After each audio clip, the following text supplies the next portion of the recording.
বাজেটে কি আছে এটা না দেখে না জেনেই তারা বাজারে তারা জিনিসপত্রের দামটা বাড়িয়ে দেয়, এক ধরনের নৈরাজ্য চলে। শুরু হয়েছে বাজেট অধিবেশন, আজ দ্বিতীয় দিন চলছে। প্রধানমন্ত্রী তারেক রহমানের নেতৃত্বাধীন বিএনপি সরকার এবার প্রথম বাজেট ঘোষণা করতে যাচ্ছে। প্রস্তাবিত বাজেটে 9,30,000 কোটি টাকারও বেশি। এর মধ্যে রাজস্ব আয়ের লক্ষ্যমাত্রা ধরা হতে পারে 6,95,000 কোটি টাকা। এত বড় বাজেট নিয়ে অর্থনীতিবিদদের মধ্যে ভিন্ন ভিন্ন মত আছে। অর্থনীতিবিদদের মতে সরকার এখন দুই ধরনের চাপের মুখে রয়েছে। একদিকে রাজস্ব বাড়ানোর তাগিদ, আরেকদিকে মানুষের জীবনযাত্রার ব্যয় নিয়ন্ত্রণে রাখার চ্যালেঞ্জ। ফলে এবারের বাজেট অনেকটাই স্বস্তি ও চাপের মিশ্র বাস্তবতা হয়ে উঠতে পারে বলে মনে করছেন অর্থনীতিবিদরা। তবে সরকারের পক্ষ থেকে বলা হচ্ছে এবারের বাজেট হবে জনবান্ধব। অর্থমন্ত্রী আমির খসরু মাহমুদ চৌধুরী জানিয়েছেন, অর্থনীতির গণতন্ত্রীকরণ ও দরিদ্র ও প্রান্তিক জনগোষ্ঠীকে অর্থনৈতিক কর্মকাণ্ডের মূলধারায় নিয়ে আসাই হলো এবারের জাতীয় বাজেটের মূল দর্শন। দর্শক, আমরা তার কথায় আশ্বস্ত হতে পারি যদি তিনি সেই বাজেটের কথা বা জনবান্ধব বাজেট যদি তৈরি করতে পারেন। যদিও আমাদের অর্থনীতিবিদদের মধ্যে ভিন্ন ভিন্ন মত আছে, সেই মতগুলো নিয়ে আমরা আলোচনা করব। তাই আমরা আজকের আলোচনার বিষয় নির্ধারণ করেছি এবারে কেমন হবে বাজেট। আলোচনা হবে সমসাময়িক বিষয় নিয়েও, যেহেতু এখন বাংলাদেশ বিভিন্ন সীমান্তে পুশিন এবং পুশিন ঠেকাতে বিজিবি খুবই ব্যস্ত রয়েছে। এই বিষয়গুলো আমরা আজকে আলোচনা করবার চেষ্টা করব। দর্শক, আমরা আলোচনা করবার জন্য স্টুডিওতে আজকে আমাদের সাথে উপস্থিত আছেন বদিউর রহমান, সাবেক সচিব ও সাবেক চেয়ারম্যান জাতীয় রাজস্ব বোর্ড এনবিআর। বদিউর রহমান, আপনাকে অসংখ্য ধন্যবাদ সময় দেওয়ার জন্য আমাদের অনুষ্ঠানে, এবং সেই সাথে প্রথমবার আমাদের অনুষ্ঠানে আসবার জন্য আপনাকে আন্তরিক অভিনন্দন।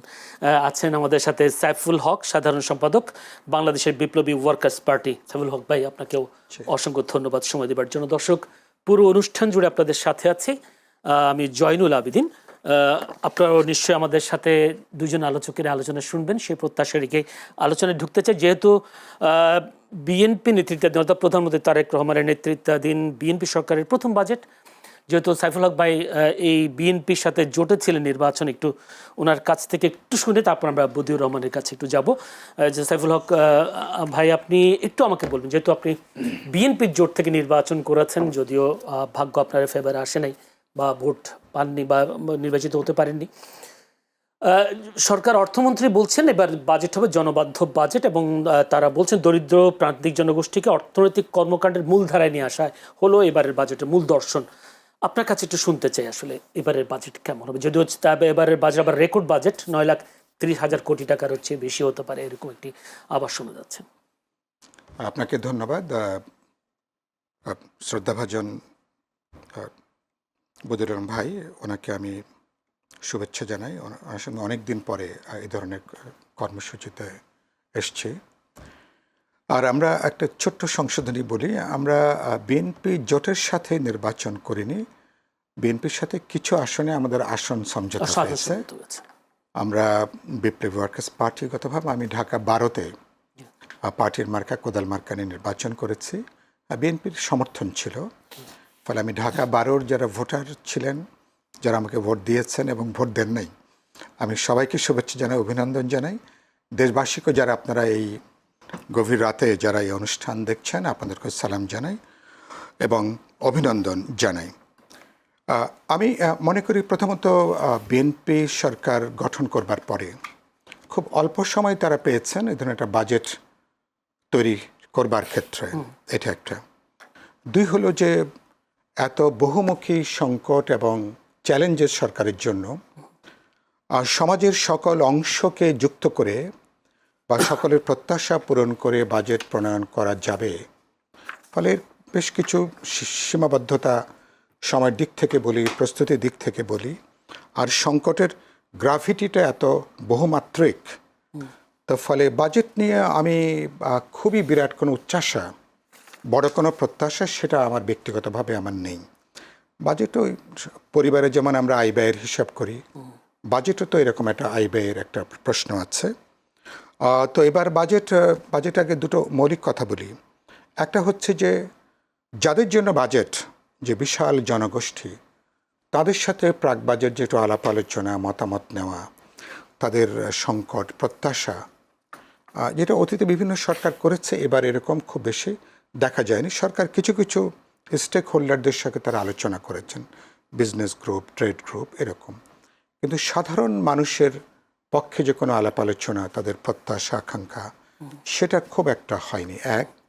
আরেকটা হলো, এটা বদিউর রহমান ভাই নিশ্চয় একমত হবেন, যে বাজেটটা 30শে জুনের মধ্যে পাশ হয়, পরবর্তী যখন চলে, যেটা পাশ হলো আর পরবর্তীকালে যে বাজেটের চেহারা দাঁড়ায় তার মধ্যে অনেক সময় বিরাট একটা গ্যাপ থাকে। একটা এধারকার টাকা ওখানে, এখানকার মাল ওখানে, এবং পরবর্তীকালে 30শে জুনের পরে বাজেট নিয়ে আর কোনো আলাপ আলোচনা নাই।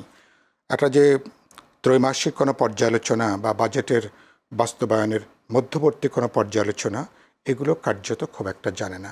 ফলে বাজেট নিয়ে হইচই, চিৎকার, আলাপ আলোচনা, এটা 1-1.5 মাসের একটা আলোচনা। অথচ এটা তো প্রত্যেকটা মানুষের জীবনে প্রত্যক্ষ পরোক্ষ প্রভাব আছে, এই জায়গাটা গুরুত্বপূর্ণ। এবারও একটা বিরাট অঙ্কের ঘাটতি বাজেট হচ্ছে। সরকার আগের তার ব্যয়ের টাকাটা আগে ঠিক করছেন। এবার যে 9 লক্ষ প্রায় 37,000 কোটি টাকার যে বাজেট, আমার বিবেচনায় আমাদের 20 কোটি মানুষের যে দেশ, এখানে চেহারার দিক থেকে এটা খুব বড় কোনো বাজেট না, বরঞ্চ আরও বাজেট চেহারা আরও বরঞ্চ বড় হবার সুযোগ আছে।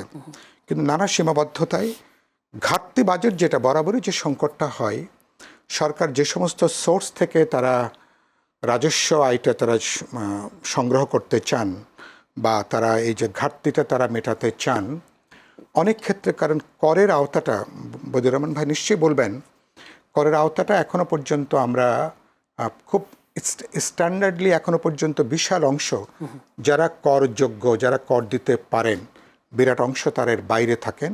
আর কর ফাঁকি তো আমাদের একটা সাধারণ অভ্যাসের একটা অংশ। আরেকটা গুরুত্বপূর্ণ হচ্ছে যে ফলে বাজেট করের মানে তার সীমাটাকে বাড়িয়ে তোলা, আর এটা যখন পারে না তখন শেষ পর্যন্ত এসআরও দিয়ে সব নানা ধরনের দিয়ে শেষ বার্ডেনটা সাধারণ মানুষ, ভোক্তা সাধারণ মানুষের উপরে এটা কিন্তু চাপে, ব্যাংক থেকে লোন করে থেকে শুরু করে। এবার তো ফলে এবার সরকারের প্রত্যাশার হিমালয় সমান। সেদিক থেকে আমি বলতে চাই, সরকার ধরুন এই যে ডেভেলপমেন্টে তারা এই যে এবার যে তাদের কি বলে ফ্যামিলি কার্ড থেকে শুরু করে 1 লক্ষ কোটি টাকার উপরে যে টাকাটা, 1,20,000 তো এটা তো ধরেন এটার পুরনো প্রকল্পগুলো যেগুলো সোশ্যাল সেফটি নেটের প্রকল্প আছে, এগুলোকে অব্যাহত থাকবে, অথবা এগুলো কিছু বন্ধ করে নতুন করে এই সোশ্যাল সেফটি নেটের ফ্যামিলি কার্ড থেকে যেগুলো চালু হয়েছে এগুলো কিভাবে করবে, হয়তো একটা থোক বরাদ্দ সরকার রাখবে। এটা তো অ্যাপারেন্টলি একটা অনুৎপাদনশীল খাত, এটা একটা অনুৎপাদনশীল খাত। আবার সমাজের প্রান্তিক মানুষকে কিছুটা সুবিধা দেওয়ার জন্য তো মানুষের যে প্রত্যাশা, শ্রমজীবী সাধারণ নিম্নবিত্ত মানুষকে, তাদেরকে এর আওতার মধ্যে আনাটা কিন্তু একটা খুব গুরুত্বপূর্ণ প্রশ্ন। আর লাস্ট হচ্ছে যে, তার মানে আমি এভাবে ধরে নিতে পারি এবারে বাজেটটা খুবই বড় চ্যালেঞ্জ হতে পারে। চ্যালেঞ্জ আমি মনে করি প্রধানত আপনি আমাদের এখানে এখনো পর্যন্ত বিনিয়োগের 3.5 মাসে আশাব্যঞ্জক কিছু উদ্যোগ হয়তো আছে, বিনিয়োগের পরিস্থিতি নাই, কর্মসংস্থান অবস্থাটা খুবই ভয়াবহ আকারে।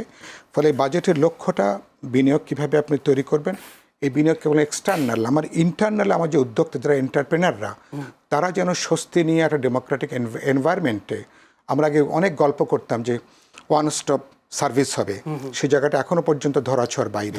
এই জায়গাটা করতে পারবো কিনা, মানুষকে স্বস্তি দিতে পারবো কিনা। বাজেটের পরে মানুষ উদ্বিগ্ন থাকে কোন কোন জিনিসের দাম বাড়বে, মানুষ ভয়ে থাকে, একটা অংশ প্রত্যাশায় থাকে, আর একটা অংশ বাজেটের আগেই বাজেটে কি আছে এটা না দেখে না জেনেই তারা বাজারে তারা জিনিসপত্রের দামটা বাড়িয়ে দেয়, এক ধরনের নৈরাজ্য চলে।